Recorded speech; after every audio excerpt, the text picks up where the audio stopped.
This is a serious message for those of you who were born in the United States, your grandparents and your great-grandparents, and as far back as you can remember, your people were born in the United States, and you have no relatives that you know of for a fact that are from other countries. I need you to listen up. And also those of you that have not declared your indigeneity to the U.S., I need you to listen as well. In light of everything that's going on in the United States with birthright citizenship, immigration, people being deported, and a lot of you feel secure that you're not going to be sent anywhere. Don't allow yourself to get so relaxed and comfortable to where you think that you're untouchable and nothing's going to happen to you. Like, be proactive and make sure that you're good in the event something pops up and they try to come at you.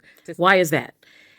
Many of you are familiar with the Dred Scott case, and I'm sure there are many of you that are not familiar with it. So let's go over it briefly. Dred Scott was enslaved, and he had a wife, and they had a family.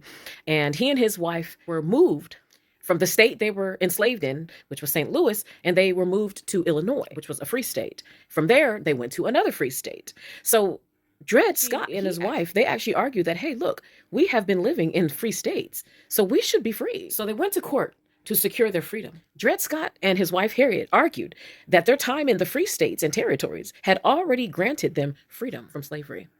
And guess what? This argument actually agreed with the once free, always free policy that prevailed in many of the U.S. states, and they were granted their freedom. And then Roger Taney entered their lives, and he clearly stated so-called black people are not included and were not intended to be included under the word citizens in the Constitution. And therefore, their claim for freedom, their rights for freedom, are hereby revoked because they were not going to be granted the same privileges and rights that so-called white citizens were going to be granted. So it was overruled, and they returned back to slavery. Led by Taney, the court decided that Congress never should have had the legal power to approve or deny slavery in territories in the first place. They also ruled that African Americans couldn't sue in federal courts in the United States. And this is the part I really need you to listen if you call yourself an African American, because that Supreme Court also ruled that African Americans were not and could never be United States citizens.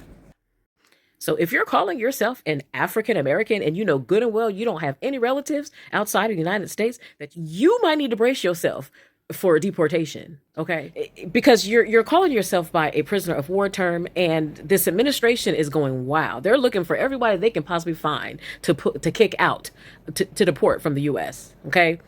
And when you call yourself an African or African American, you're basically letting them know that, hey, yes, I'm a foreigner in the U.S., so come and deport me. I mean, it is what it is.